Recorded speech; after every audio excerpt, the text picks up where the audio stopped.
2020년 12월 6일 주일 오감 예배 광고와 말씀 나눔 시작하려고 합니다. 첫 번째 광고가 역시 동일하게 이 얘기를 드리게 됐네요. 비대면 예배와 대면 예배를 함께 드립니다. 10일 이상 집회 금지 명령이라면 명령이고 이에 따라서 일정 조정을 해야 될 텐데요. 우선은 10명이 모여서 함께 예배 드리고요. 그리고 혹시 비대면으로 예배 드리기 원하는 분은 이 화면을 통해서 예배 드리시기 바랍니다. 지난 주간 공사 광고 드립니다. 3차 추가 공사비 무사히 잘 입금했고요. 바닥 공사 설비 최종 점검했습니다. 이번 주간에 이제 잔금 입금하고요. 주방 시설 마감하면 그리고 이제 목요일쯤에 입주 청소 들어갈 것 같아요. 다음 주부터 요번 주죠. 오늘부터 공공신학 사회적 목회에 대한 웨비나를 통해서 토론 나눔을 진행합니다. 여러분과 같이 토론할 수 있는 시간이 있으면 더 좋겠지만 영상을 통해서 묵상해 주시기 바랍니다. 그래서 12월 한 달간 6일, 13일, 20일, 27일 4주 동안은 오만정 목사님의 사회적 목회 영상을 보시며 지금 화면에 보이는 이 영상입니다. 유튜브에 오만종이라고 검색하시면 되고요. 검색해서 찾으셔서 꼭 들어보시고 그리고 설교 함께 나눠주시길 부탁드리겠습니다. 공사는 12월 11일 날 최종 마무리 되기로 됐고요. 교회 이사는 12월 15일로 예정되어 있습니다. 첫 예배는 12월 20일 11시 반 그리고 성탄 예배 오전 11시에 김정성 목사님 모시고 같이 은혜 나누는 시간 갖도록 하겠습니다. 매일 말씀 묵상하고 있습니다. 12월 달까지는 이제 점검하는 시기라 작게 올려드리고 있지만 1월부터 본격적으로 말씀에 대한 깊이 있는 교제를 시작하고자 합니다. 같이 공유해 주시기를 부탁드립니다. 가정예배에서 배포되고 있죠. 12월 6일자 하나님의 영광을 바라보며 살아갑시다 라는 제목의 이야기입니다. 탐독하시고 꼭 실천해 주시면 감사하겠습니다. 오늘 말씀 읽을까요? 마태복음 5장 15절인데요. 굉장히 중요한 말씀이죠. 한번 같이 읽도록 하겠습니다. 사람이 등불을 켜서 말 아래에 두지 아니하고 등경 위에 두나니 이러므로 집안 모든 사람에게 빛이 느니라. 아멘. 다시 제가 읽어드릴게요. 사람이 등불을 켜서 말 아래에 두지 아니하고 등경 위에 두나니 이러므로 집안 모든 사람에게 빛이 느니라. 아멘. 사람이 등불이 된다. 빛과 소금의 역할을 이야기하는 본문이죠. 그래서 이 등불이 된다라는 의미가 어떤 역할을 하는가에 중점을 둡니다. 그래서 누구에게 비춰지는 사람, 누구에게 어떤 영향력을 끼치는 사람이 되는가. 오늘 그 얘기를 구체적으로 이제 함께 나눠보고자 합니다. 오늘 제목은 사회적 목회 첫 번째 시간으로 지역을 위한 살림 공동체라는 제목의 이야기를 같이 나누려고 합니다.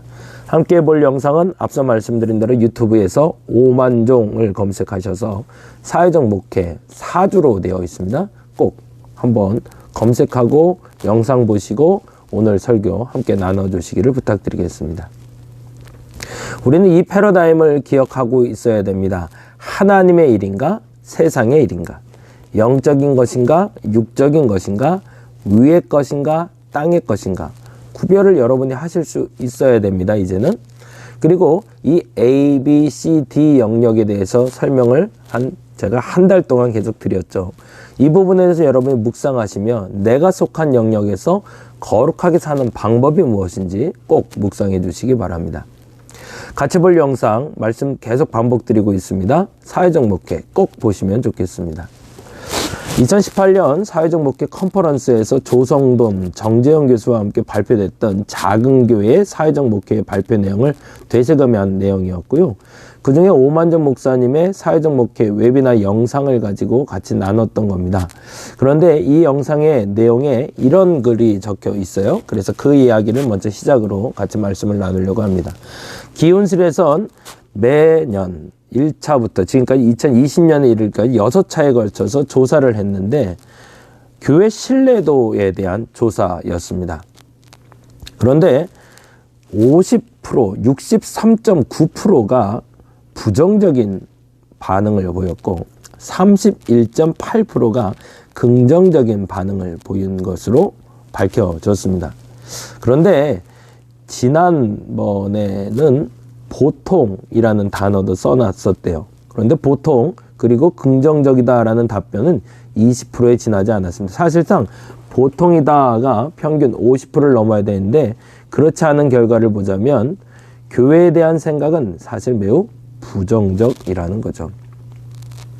가장 신뢰하는 종교에 대해서 살펴보니 카톨릭, 불교, 개신교 순으로 나타나고 있습니다. 2019년, 2013년, 2017년, 2020년 통계를 봐도 개신교는 항상 불교나 카톨릭보다 뒤처져 있음을 알게 되죠. 한국교회의 교회 밖 세상과의 소통에 대한 평가를 이렇게 나왔는데요. 제가 잠깐 읽어드릴게요. 2017년에 이어 한국교회 세상과 소통력에 대한 평가를 받았는데 소통한다가 34.6%, 소통하지 않는다가 61.6%, 부정적으로 평가한다는 국민들이 약 60%, 2017년과 비교해보면 소통하지 않는다는 부정적인 의견이 오히려 약간 증가했다고 나오고 있죠. 그럼 과연 우리는 세상 속의 그리스도인으로 살아가고 있는 걸까? 이 질문을 던져보는 겁니다. 그렇다면 소통과 신뢰가 부정적인 이유는 뭘까? 첫 번째는 불투명한 재정 때문이라고 합니다. 교회에서 돈을 어떻게 쓰는지 모르겠다는 거죠. 두 번째, 타 종교에 대한 태도입니다. 오직 예수 구원, 틀린 얘기는 아닙니다. 그런데 그것 때문에 타 종교를 배척하지는 말아야겠죠. 세 번째는 교회 지도자와 교인들의 삶. 우리는 이 부분에 집중해 보려고 합니다. 그래도 제 개인적인 생각이지만 우리 교회 재정 운영이나 그리고 타 종교에 대한 생각은 열려 있다고 보기 때문에 그렇습니다. 네 번째는 교회 성장 제일주의라고 이야기하네요. 이 부분도 사실은 우리가 한번 눈여겨볼 필요가 있습니다. 우리 교회도 더 부흥됐으면 좋겠고 더 많이 모였으면 좋겠거든요. 그런데 그게 1순위는 아니다라고 우리는 이야기할 수 있는 교회가 되어야 된다는 거죠. 그래서 우리가 얘기할 수 있는 것이 바로 공동체인데요. 한국 사회 속에서 교회 수가 6만에서 8만 개 정도, 절은 2만 개, 성당은 2천 개, 관공서는 4천 개, 편의점은 3만 개, 미용실 8만 개. 그러니까 아마 교회 수가 미용실의 수하고 비슷한 것 같습니다.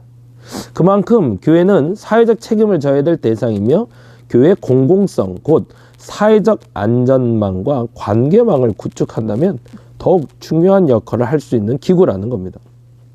사실 왜 교회만 가지고 이러냐는 코로나 전국에서 교회만 핍박받는다고 말하지 말아야 된다는 거죠. 왜냐하면 공동체의 개체수가 가장 많은 집단 중에 하나이기 때문입니다. 그럼 여기서 기독교의 공동성과 공동체에 대해서 질문을 해봅니다.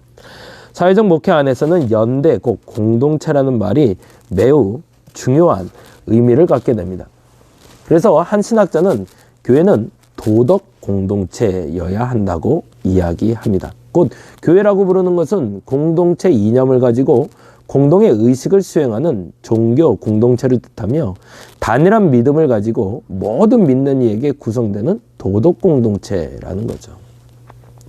감리교회에 사회신경이라는 것이 있습니다. 사회신경은 다음과 같이 요약이 되는데 하나님의 창조와 생태계의 보존, 가정과 성, 개인의 인권과 민주주의, 자유와 평등 등등 우리가 살고 있는 세상 속에서 우리의 믿음을 드러내는 방법에 대해서 이야기하고 있습니다. 또한 1973년 스위스 로잔에서 제1차 세계 복음화 국제회의가 열렸는데 이때 온 땅이 주님의 음성을 듣게 하라라는 주제로 150개국의 3,000여 명의 목사님과 신학자가 모여 다양한 의견을 나누었다고 합니다. 이때 나눈 얘기가 이렇게 기록이 됩니다. 우리는 하나님이 모든 사람의 창조와 심판자임을 믿는다. 여기서 모든이 중요하고요. 정의와 화해 그리고 하나님의 관심에 집중하여 모든 사람이 구별 없이 천부적인 존엄성과 섬김을 강조해야 된다. 전도와 사회 참여를 서로 상반된 것으로 말한 것을 뉘우친다. 사회 참여가 곧 전도는 아니지만 우리 그리스도인의 두 부분 곧 의무임을 주장한다. 이웃에 대한 사랑과 예수에 대한 순종을 드러내는 필수적인 요소이다. 그래서 어디서든지 의를 드러내고 전파해야 한다. 행함이 없는 믿음은 죽은 것이다 라고 단호하게 선포합니다. 다른 말로 말하면 그리스도인의 사회적 책임에 대해 모두가 공감하고 있다는 걸 증명하는 거죠. 세계적으로나 또한 우리의 공동체 속에서도. 하나님 나라 백성 공동체라는 단어를 우리 함께 좀 이야기를 나눠봤으면 좋겠습니다. 오만정 목사님의 영상에서 그런 얘기가 나와요. 안식년이 되던 7년차 되던 해 건축헌금을 모두 사회에 환원하고 600만 원 정도 되는 돈을 기부한 후에 도서관으로 간판을 바꿨다고 합니다. 이유는 공유 공간을 만들기 위해서. 월세는 내지만 권리는 행사하지 말자는 개념으로 마태복음 20장 28절을 보고 깨닫게 되었다고 합니다. 얼마나 섬겨야 되는가. 그러자 주님이 말씀하셨다는 거죠. 죽기까지. 그리고 선포했다고 합니다. 그래 죽자. 그리고 간판도 바꾸고 교회 공간의 나눔을 시작했다고 합니다. 그럼 망했을까요? 절대 그렇지 않다는 거죠. 이러한 역할을 교회 안에서가 아니라 세상 속에 실천되어지면 오히려 교회는 건강해진다는 겁니다. 그것을 우리는 이 땅의 본이 되는 하나님 나라 백성 공동체라고 정의해 봅니다. 세상을 품는 공동체를 만들어 보자는 거죠. 기독교 정신이 뭘까요? 누구를 만나든지 죽게 하듯하라. 빨래, 설거지, 청소, 이 모든 것을 기독교 정신으로 한다고 합니다. 우리말로는 뭐라고 하죠? 살림이라고 표현했습니다. 살림의 본래 의미를 아시나요? 살림.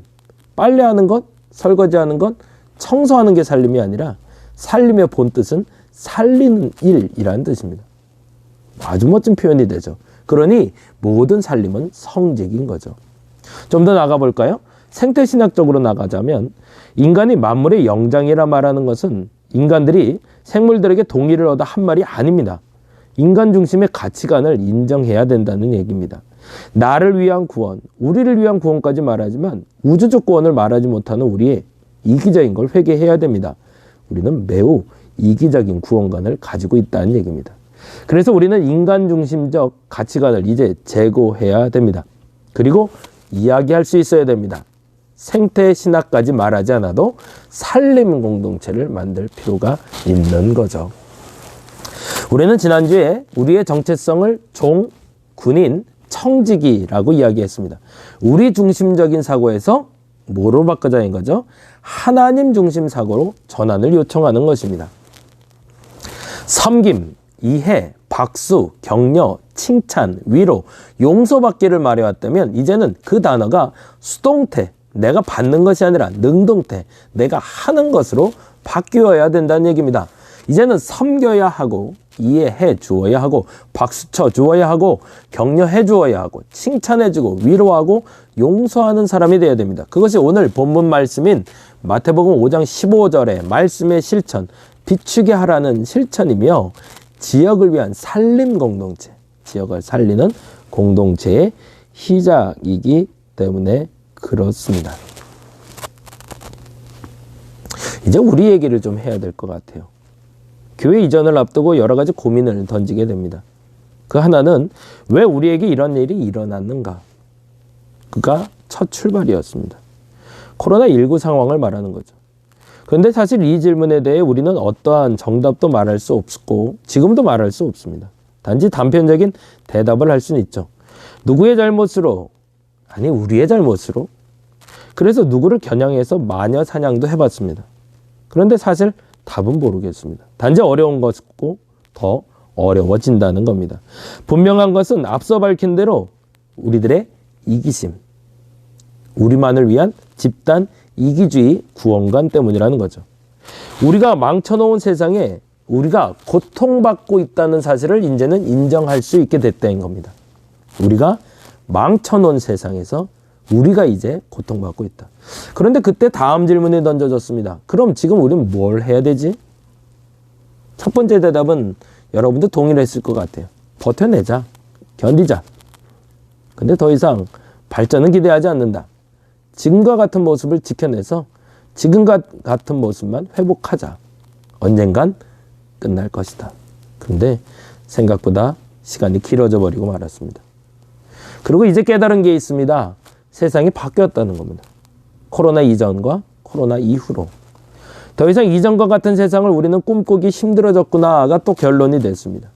그래서 개인적인 질문과 답을 찾기 위해 기도하고 질문하던 중 오늘 자리로 오게 되었습니다. 그것은 바로 5장 15절에 빛과 소금이라는 2000년 전 예수님의 메시지였습니다. 그리고 우리는 이 질문한테 해답을 찾기를 원합니다. 그것은 교회 곧 그리스도인으로서 새롭게 시작되는 세상에 바른 가치를 가지고 살아가는 집단, 살림 공동체가 되어야 된다는 결론입니다. 이에 추상적인 의미에서 세상의 소금이 된다는 성경의 표현을 다시 한번 우리는 해석해낼 수 있어야 된다는 얘기입니다. 교회가 세상에 소금이 된다는 말을 저는 교회가 세상에 녹아져야 된다는 말로 바꿔 해석하기를 요청해 봅니다. 그 말인즉 교회가 세상에 결적인 상태로 남아 성경의 말씀처럼 밟히게 되지 말고 녹아져서 세상에 맛을 내는 공동체가 되자는 겁니다. 이를 위해 우리도 교회 이름을 잠시 내려놓으려고 합니다. 이유는 녹아지기 위한 겁니다. 제가 끊임없이 요청한 것이 있었습니다. 자발적 가난 운동입니다.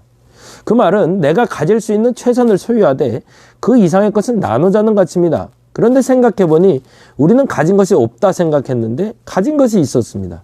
그것은 바로 시간과 장소였습니다.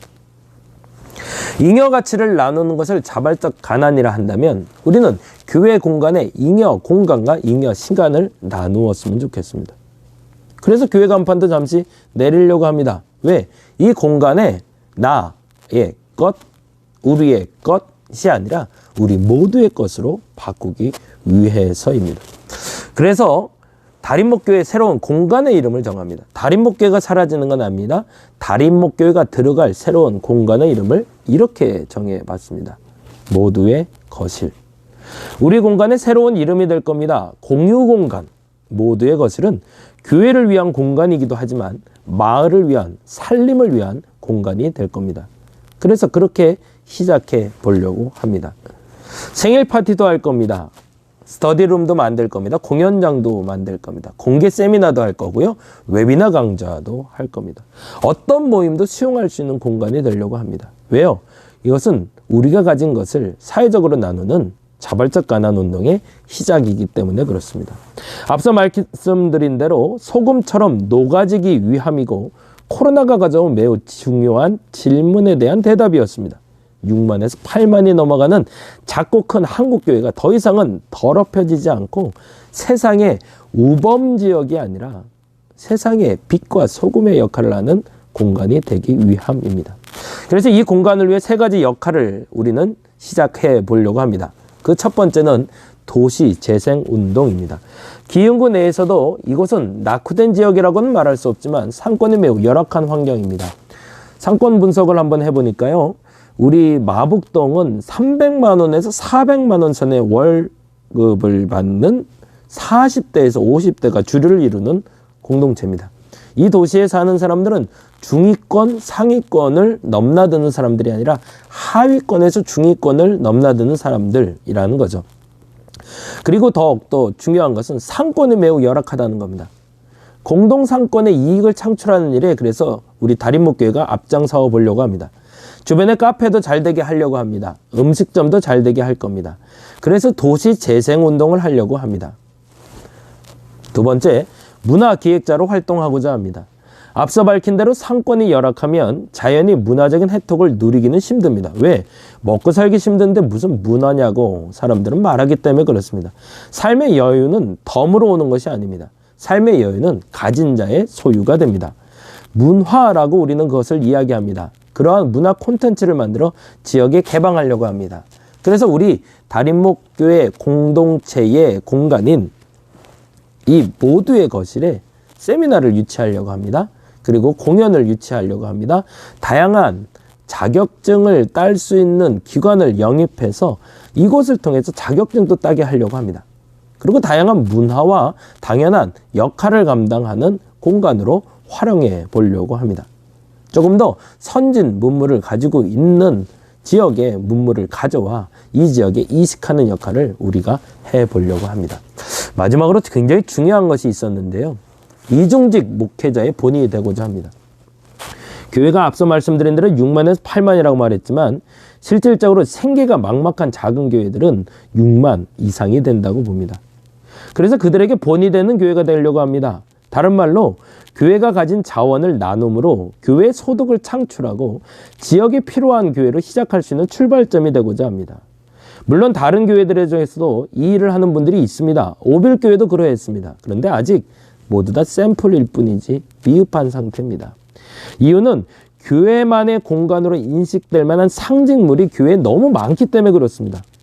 예를 들어 십자가, 장의자. 사람들은 알고 있습니다. 그것은 교회를 상징하는 언어라고. 그것은 교회의 정체성이자 매우 중요한 부분이라고 얘기하지만 사실상 다른 공간으로 활용하는데 매우 장애가 되는 상징물들입니다. 이를 잠시 내려놓으면 모두의 공간이 될 수 있습니다. 그래서 실천해 보려고 하는 겁니다. 그래서 저희는 십자가를 예배 때만 세우려고 합니다. 장의자 없애려고 합니다. 카페 의자로 바꿀 겁니다. 그래서 누구든지 와서 앉을 수 있고, 그러나 교회도 사용할 수 있는 공간을 만들려고 합니다. 실제적인 핵심 가치를 가지고 이제 출발하려고 합니다. 말씀은 소금과 빛이 되는 마태복음 말씀이 기준입니다. 소금처럼 녹아집시다. 그래서 세상에 맛을 좀 한번 내봤으면 좋겠습니다. 그래도 교회도 살고 마을도 살고 우리 영도 한번 살리는 살림 공동체 시작해 보려고 합니다. 2021년을 준비하고 코로나 극복을 준비하는 우리 달인목교회 내일이 되어 줄 겁니다. 기도하겠습니다.